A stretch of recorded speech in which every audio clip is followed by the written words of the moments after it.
This is British baseball as played in Wales and England, as it has been for over 100 years. It is noticeably different from American baseball, but one thing's for certain, it is extremely popular with both sexes and all ages.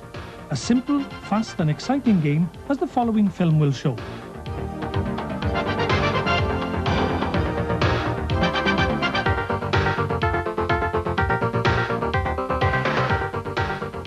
Well, it was always said that baseball was born on the old mile in the bottom end of the town near the river. It was once a grassy pit, and it was ideal for the game. In fact, as a small boy, I thought the banks were put there for people to sit on to watch the game, but really they were there to keep back the tide because Grangetown had many floods. And dockers coming home would play rounders. Now, rounders played with a small rounder stick. They wanted something else, and so they smuggled out a 3.5-foot length of timber from the docks, smoothed it on one side, and baseball began to be born. Rules would be adapted as they went along. For a start, once they had a hard ball made by a local cobbler, they stopped throwing the ball at players between the bases because obviously they could do some damage.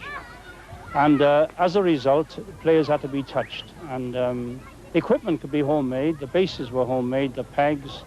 Bats were a problem until at last somebody decided to cut down old cricket bats. And many of the early photographs will clearly show that bats are cut down cricket bats. And from that time onwards, the game began to develop until 1892. This sort of rounders baseball sort of setup was altered on Merseyside, who started to call it boy baseball because a new form of combative sport was being developed. And South Wales followed. And the other place that followed was Gloucester, which is almost forgotten. But they had a very keen baseball setup there, which died out in the early years of the century. Why, I don't know. There's 55 senior clubs playing, 30 ladies teams, 60 schoolboy sides, alone in Cardiff, never mind the ones in Gwent. And before the industrial problems, which are behind us now, I hope, we was spreading into Mid Glamorgan, and it certainly is in the Vale of Glamorgan now. We have teams from Lancashire Major and Cumbraen and Abergavenny. Mums play it, dads play it, the children play it, Boy Scouts play it, even little brownies play it, you know. Everyone's in on a baseball act.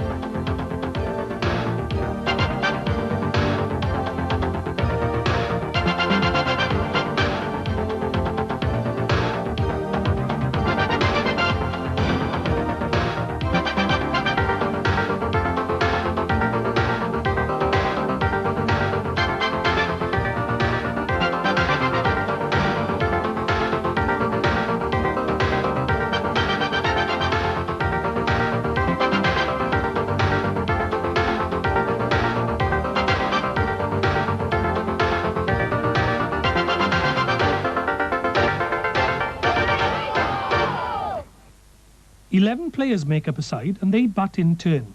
The pitch is laid out in the shape of a diamond. The batsman takes up his position at the batting crease at the apex of the diamond, and the bases from where the game gets its name are situated on the other 3 points of the diamond. The bases are approximately 20 metres apart, with the exception of the fourth base or home base, which is situated 15.5 metres towards but just short of the batting pegs. The basic aim of the game is for the batsman to hit the ball, drop the bat and run to number 1 base. If he's hit the ball far enough, he may continue to run to number 2 and number 3 bases and even back home to number 4 base. In making a continuous run round the bases, he needs only to touch each one as he runs past. So if he reaches number 1 base, it counts as 1 run. If he reaches number 2, 2 runs, and so on. If he runs all the way round, it counts as 4 runs. This is always applauded and considered a big achievement in baseball.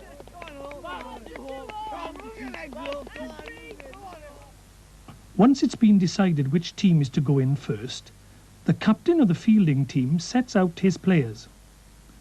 The bowler in the mark box and the backstop behind the batting pegs. He is normally supported by a long stop and a slip fielder.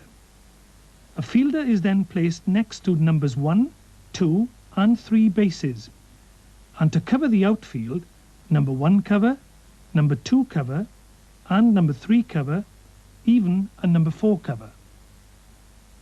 The batsman then takes up his position towing one of the 2 outer pegs, depending on whether he is left-handed or right-handed. The ball is bowled from inside the mark box with an underarm action. The ball must be bowled to reach the batsman at a height between his chin and his knees, and between the width of the batting pegs. A ball thus bowled is called a good. The batsman need not strike the first good ball he receives, but he must attempt to strike the second good ball. Whether he hits it or not, he must drop the bat and then try to reach number 1 base. Failure to attempt to strike the second good ball means the batsman is given out 2 goods. The goods need not be successive.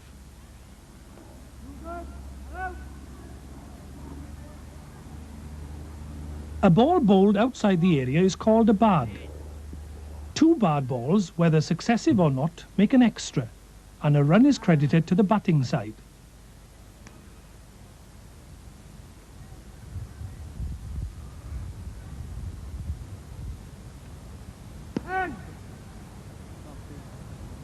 A batsman can attempt to hit a bad ball, and once he has struck, must drop the bat and run. Often a player will strike and miss, but still gain number 1 base. The batting side is then credited with 1 bye.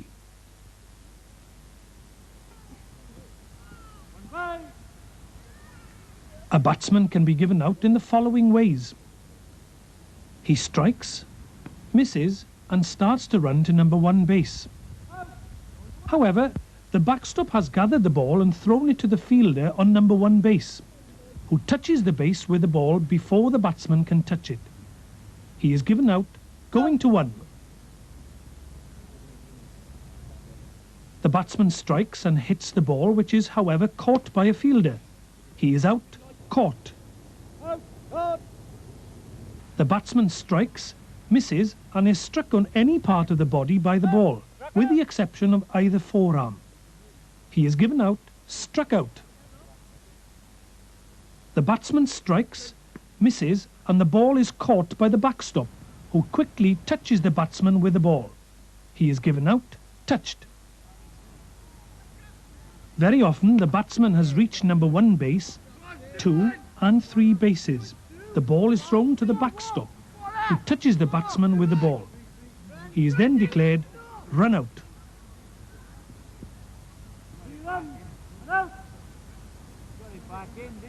The batsman must hold the base he has reached. If he removes his hand from the base and is touched by the ball from a fielder, he is given out not holding. The batsman can overrun the base after touching it. To return to it, he must remember to turn to the right.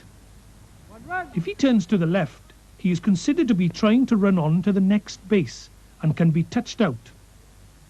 In this way, he is given out turning the wrong way. A batsman caught between bases can run more than halfway and still return to a previously held base, as long as it is open or unoccupied. Should a batsman overrun a base chasing back to it, he can be touched out whichever way he turns.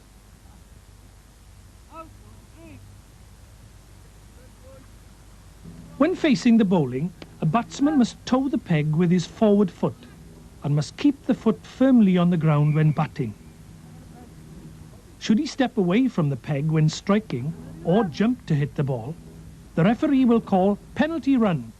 Penalty run! When this happens, the batsman must run to number 1 base.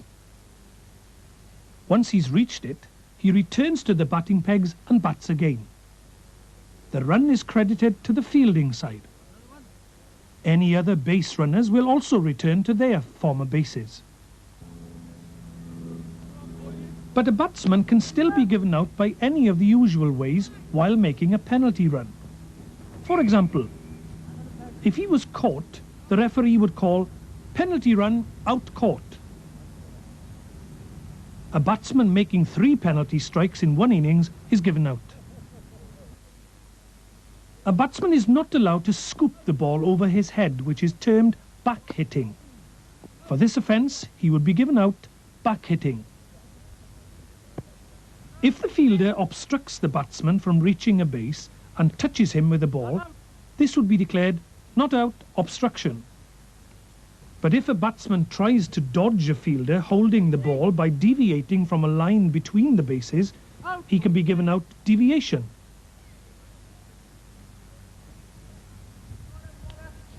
The ball must be bowled underarm, and at the moment of delivery, the bowling arm must be within the width of the bowling box, and both feet must at all times be inside the limits of the box.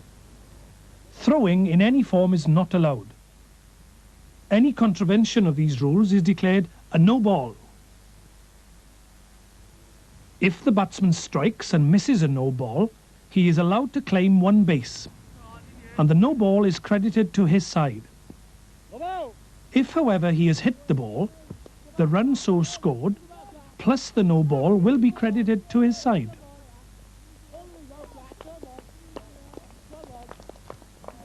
At no time during the game is the ball dead, unless the referee's whistle has been blown to signify this.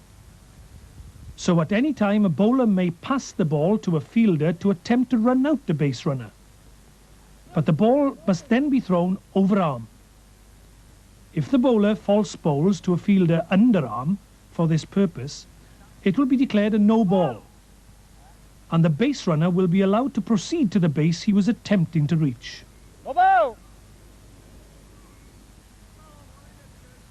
When the last batsman of a side faces a bowler, the backstop has the opportunity not only of dismissing this batsman, but any other members of the side who may still be on or between bases. If the batsman strikes and misses, and the ball is caught by the backstop and placed in the batting diamond situated by the batting pegs, all players who have not reached number 4 base are dismissed. The referee declares all out, and the innings is ended. If, however, a hit is made, it is up to the fielders to get the ball to the backstop, to be placed in the diamond before a base runner can reach home base, which, if successful, will once again terminate the innings. Should the base runner have reached number 4 base in time, he will then go in and bat again.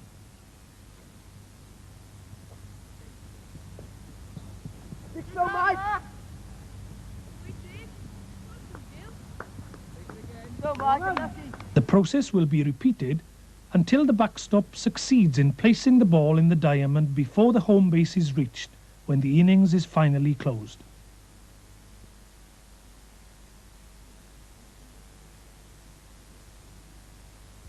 In this short film, it has obviously not been possible to cover all the finer details as set out in the official laws of the game. But it is hoped that the basic outlines have been suitably explained, and that it will create enough interest to encourage newcomers of all ages and both sexes to take an active part in this wonderful game of baseball.